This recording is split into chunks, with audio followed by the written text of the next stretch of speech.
네, 이 영상은 진짜 욕을 많이 먹을 수도 있을 것 같아요. 근데 소신껏 한번 이야기를 해보도록 하겠습니다.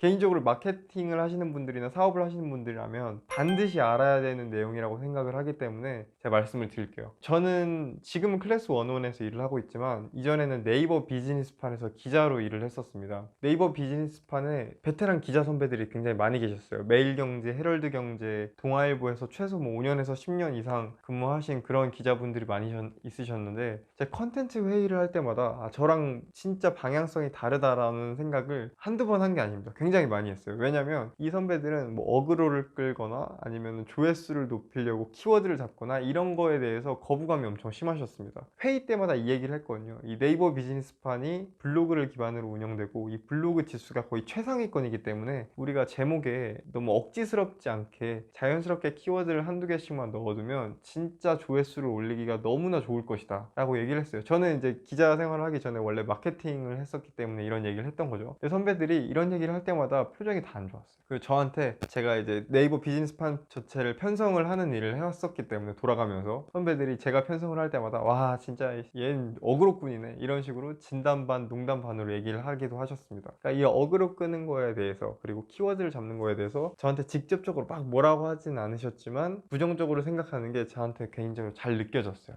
저는 이런 생각을 했거든요. 언론사라는 게 결국은 기업이고, 이 기업이 돈을 벌어야 기자들한테 월급을 주고 이 기자들도 사명감 있게 계속 일을 지속해서 할 수 있는 거기 때문에 기업이 잘 돼야 되는 거잖아요. 그러려면, 언론사가 잘 되려면 당연히 조회수, 트래픽이 높아져야 되는 거고, 그래야 광고 수익을 얻을 수 있는 거고, 그래서 당연히 조회수를 높이려는 노력이 필요하다고 생각을 했던 거죠. 저는 당연히 이 조회수를 높일 수 있는 방법들을 다 썼고 매일매일 분석을 했습니다. 이 네이버 비즈니스판은 어떤 카피라이팅을 사람들이 클릭하는지, 어떤 썸네일을 클릭하는지가 다 데이터로 나와요. 저는 매일매일 이걸 분석을 했어요. 사람들은 어떤 카피라이팅에 반응을 할까, 어떤 이미지에 반응할까. 근데 굉장히 흥미롭게도 저는 사실 이 데이터를 보기 전까지만 해도 고고학한 학자처럼 생각을 했었습니다.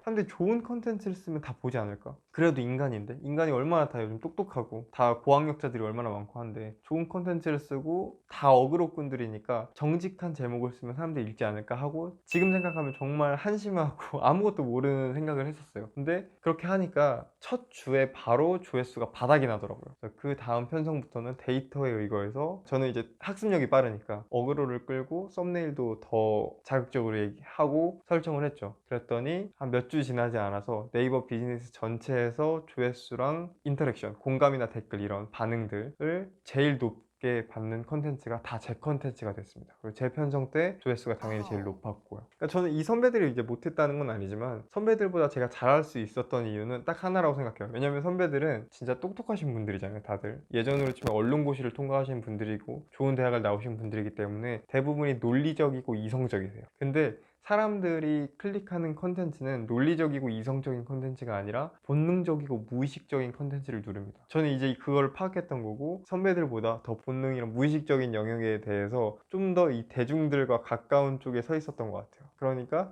이런 거를 클릭하지 않을까 하는 감각이 좀 더 공감대가 형성됐던 거죠, 대중들이랑. 그래서 컨텐츠를 만들 때는 좀 더 어그로를 끄는 게 수월했던 것 같고, 그러면 사람들은 왜 이 본능과 무의식에 대해서 클릭을 하고 자극적인 컨텐츠를 좋아할까요?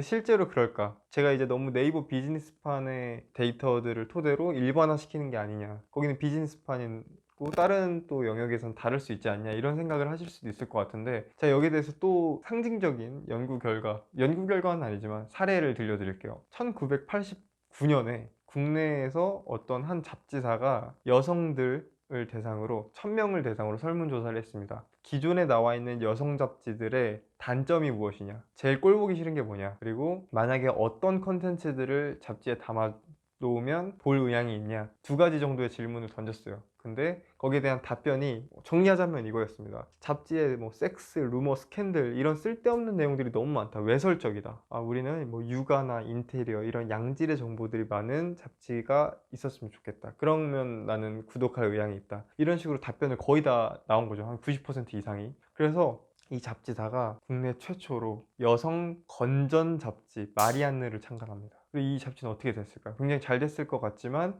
바로 부도가 났어요. 그러니까 사람들은 자기가 굉장히 논리적이고 이성적이고 건전한 이런 이상적인 모습을 머릿속에 그리고 있어요. 그리고 거기에 자신을 투영하고 있습니다. 그런데 사실은 인간이 그렇지 않다는 거예요. 인간은 자기가 생각하는 것만큼 그렇게 그러니까 의식적이고 논리적이고 이성적이지 않습니다. 뉴미디어의 데이터들이 네이버 비즈니스판뿐만 아니라 제가 지금 클래스 101에서도 마케팅을 하면서 느낀 게 똑같아요. 어떤 컨텐츠 영역을 가서든 대부분 뭐 90% 이상이라고 할게요. 그냥 편하게 대중들은 다 본능과 무의식에 의거한 클릭을 누릅니다. 근데 이거에 대해서 욕하는 사람들은 사실 실전에 뛰어들지 않은 사람들이에요. 실제로 사업을 해본 사람들은 본인들이 조회수를 만들어야 되고 마케팅을 해야 되잖아요. 근데 뭐 어그로 끌면 안 된다 이런 얘기를 하고 있을 수가 없어요. 왜냐면 당장 돈을 벌어야 직원들 월급도 주고 먹고 사는 건데.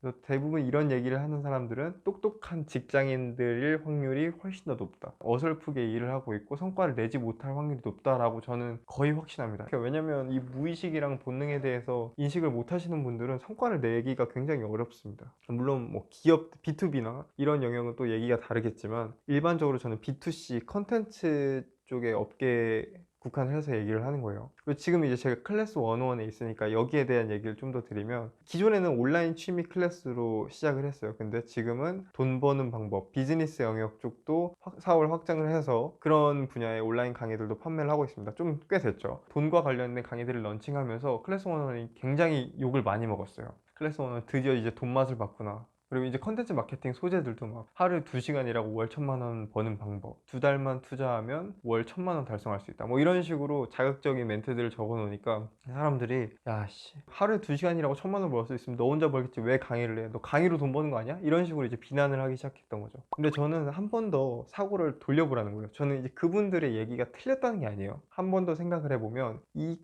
카피라이팅을 클래스 101이 쓰는 이유에 대해서 한 번 더 생각을 해보라는 거죠.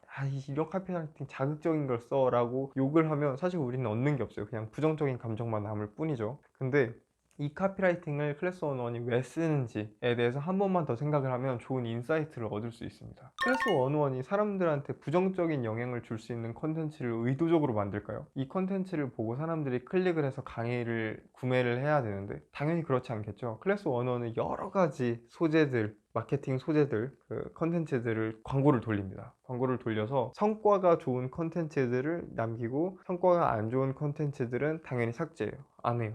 돌리지 않아요. 돈을. 이런 식으로 계속 걸리는 거예요. 이 두 개를 써보고 이게 성과가 좋고 이게 성과가 안 좋네 내리고 또 해보고 이게 성과가 좋고 이게 성과가 안 좋네 내리고 그래서 성과가 제일 좋은 컨텐츠를 마지막에 남겨놓고 가장 많은 돈을 써서 여러 명한테 노출이 되도록 시키는 겁니다. 근데 여러분들한테 만약 되게 자극적인 문구의 광고 소재가 계속 노출이 된다면 그 소재가 성과가 제일 좋은 거예요. 많은 사람들이 클릭하고 상품을 구매했다는 뜻입니다. 그래서 여러분들이 봤을 때는 이 컨텐츠가 굉장히 자극적이고 속물적으로 보일 수 있지만 대중들은 실제 그렇지 않다는 거. 더 많이 클릭을 하고 그걸 원한다는 거. 그러니까 이게 모든 컨텐츠 업계에 다 통일됩니다. 뭐 뉴스도 그렇고요. 뭐 SNS에 있는 모든 광고들도 그렇고 그러니까 이런 컨텐츠 업계 다 전반적으로 온라인 강의 플랫폼들도 그렇고 지금 살아있는 카피라이팅들이 여러분들한테 다 보이는 거예요. 그러니까 여러분들이 자극적이라고 느끼는 것들은 그 컨텐츠 소재들이 제일 성과가 좋기 때문입니다. 그리고 여러분들이 생각했을 때 왜 뉴미디어 SNS에는 좀 진짜 고퀄리티의 건강한 컨텐츠들이 없지? 긍정적인 컨텐츠들이 없지라고 생각한다면 그런 컨텐츠들을 만든 회사들은 다 죽었다고 보시면 돼요. 다 망했어요.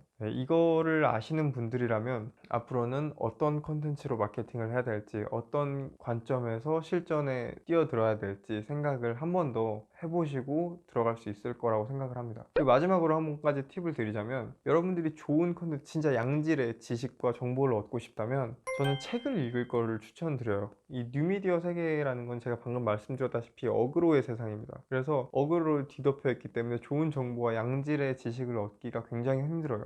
근데 반면에 책 같은 경우는 베스트셀러는 좀 마케팅에 치중되어 있기 때문에 그걸 제외하고 스테디셀러 혹은 사람들한테 믿을 만한 사람한테 추천을 받은 책 이런 거는 진짜 좋은 지식과 정보를 얻을 수 있는 경우가 많기 때문에 인풋 하는 거는 책으로 인풋을 하시고 뉴미디어는 마케터, 사업자로서 아웃풋의 창구로 활용을 하시면 훨씬 더 좋을 것 같습니다. 감사합니다.